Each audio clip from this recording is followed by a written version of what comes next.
Boom.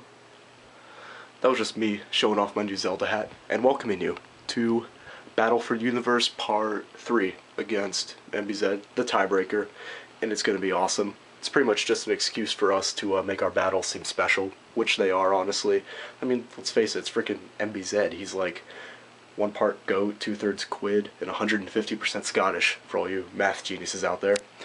And pretty much, yeah, naturally, with this being the Battle for the Universe, you could expect this final Pokemon battle to be a knockout. Yeah! I'm a fan of bad puns. Alright, so what's going on, guys? It's Ferris here. I'm bringing you Battle for the Universe against MBZ Part 3, the tiebreaker, the coup de grace. Not my 1,000 sub special, though. That is still in production.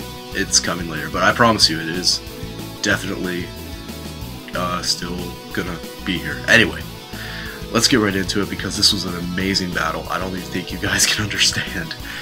He leads off of Mamoswine. I lead off of Gliscor. I'm gonna switch out because Ice Shard. That's all bad for me, and I bring in Starmie because I can take an Ice Shard.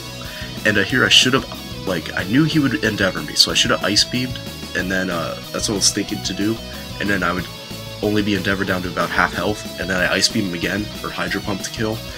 But I click Hydro Pump anyway because I'm fucking retarded.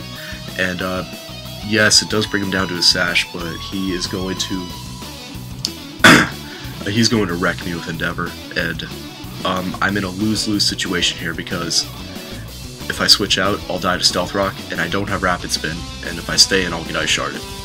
So I decided to switch out Starmie anyway to use it as fodder later, and that turned out to be a really good move on my part. So definitely I'd recommend doing that if you can, you know, making that switch.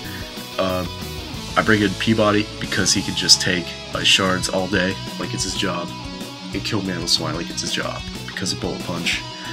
And Dusknoir, that's no good for me, because I'll get burned, so I bring in Dark Rain, ready to sink that burn over to him, but he misses!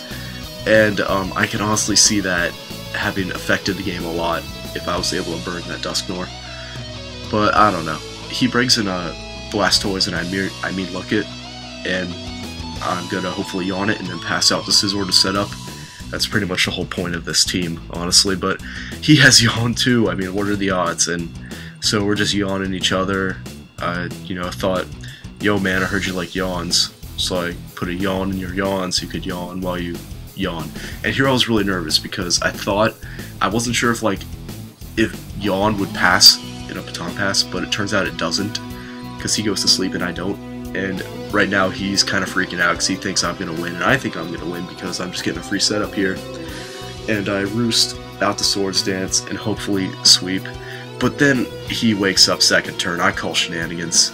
That was complete crap, so I have to switch out now unless I want my Scizor to sleep, which would not be good at all. So bring in Starmie as fodder. That's where that became useful for me, which is good. And I'm going to bring in Zapdos now because it can kill with Thunderbolt, and I'm not sure if he still thought he was mean looked or not. Mean looked, yeah, that's a word. If he was stuck in because of mean luck, but he wasn't because I switched out of Scizor, and Thunderbolt killed him. Not sure if he had something to go to really. I don't think I don't think he would have. So yeah, whatever. What's left? Okay, Dusknoir. And what I really should have done here was I should have switched out to Umbreon, because I could take the Will-O-Wisp, hopefully burn him, take any other move he has, and then, you know, Mean Look, Yawn, Baton Pass, all that stuff, and hopefully have gotten another chance to set up. But I stay in and try and get as much damage as possible before going down, which was really dumb on my part. I also wasn't roosting because I was fearing the Pain Split, but he didn't use it once this game, so I don't even know if he had it or not. But, I mean, I can't imagine him not having it. Unless he's already shown all 4 of his moves and I just can't count, which is very likely. But, down goes Zapdos. Oh well. And, I bring in Gliscor here. I'm gonna taunt him because, yeah, so he can't Will-O-Wisp me. Gliscor's just like, come at me, bro, what you got? You got a belly on your face, Dusknoir, that's what you have, and I have taunt, so guess who's gonna win that face-off? It was me, if you couldn't guess. So, He switches out Dusknor. That's good for me. Then he brings in a Zelf. And I set up Stealth Rock finally. And during this game, like, I'm gonna say this right now because it'll put something that happens later into context. MBZ, Nick, and I were in a Skype call during this whole game, and we were just talking to each other, and yeah, you'll see why that actually matters later.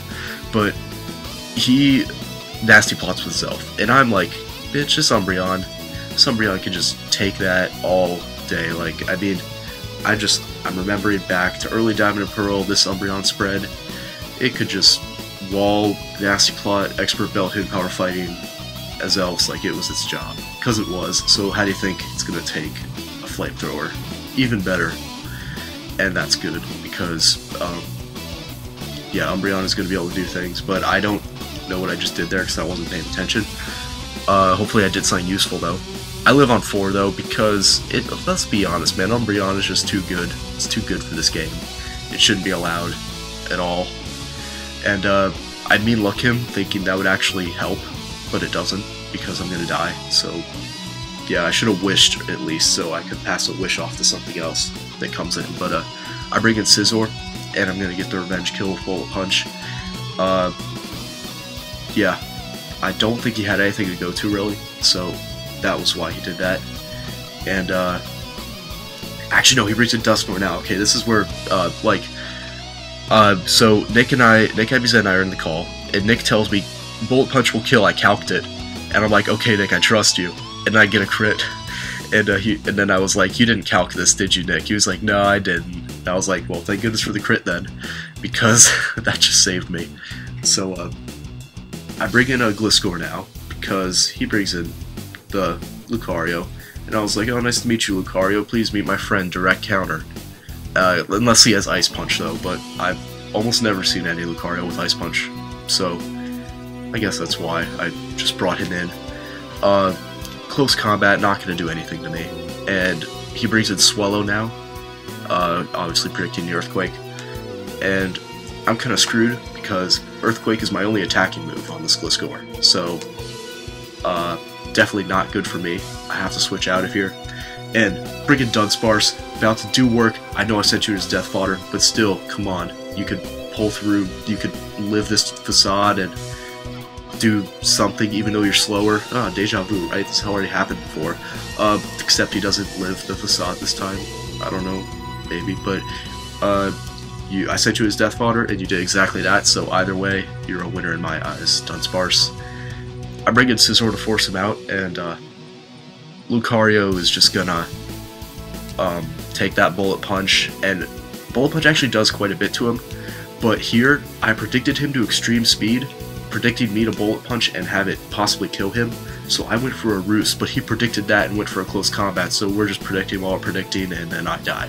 So that's all bad for me, and his Lucario is still in here.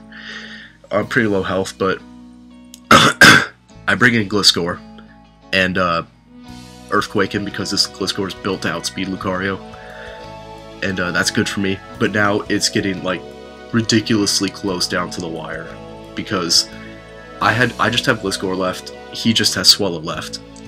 He's gonna take Stealth Rock damage, and he's a little bit below half now, and he facades me. Can I live this facade and Roost? Can I? 45 HP because Gliscor's such a man. And I'm gonna hopefully Roost stall him now, until Burn kills him. I just have to hope he doesn't get a crit, because if he gets a crit, he'll win, and if I can just avoid getting a crit, then I'll win, pretty much. It's that simple. So, these next few turns, we were both just, like, falling out of our seats in, like, just excitement, just waiting to see what would happen. He didn't crit me that time, gonna Roost up again.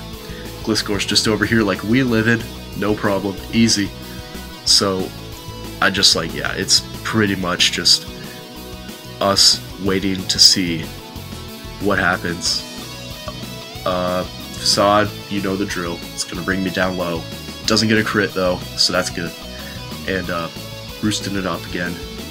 This seems pretty boring right now, but trust me, this was like ridiculously suspenseful when we were actually having the game.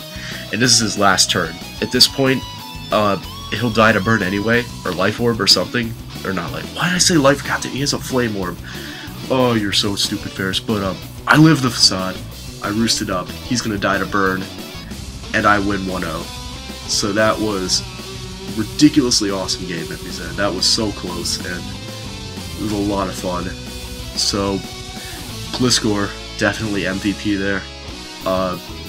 Won me the game pretty much. So Battle for Universe, I wrapped it up 2-1, and that was pretty much it. The conclusion of an epic saga, if you will. So pretty much, yeah. Guys, comment on this video. I love reading comments. Like it if you liked it, subscribe if you want to, and thank you all very much for watching. I'll see you next time. Peace. Alright, so after all is said and done, the final score is Ferris 2, MBZ 1. Steve still has Canada from when I gave it to him at the end of the first round. And wait, what the hell? Damn it, Nick, stop adding yourself to the scoreboard.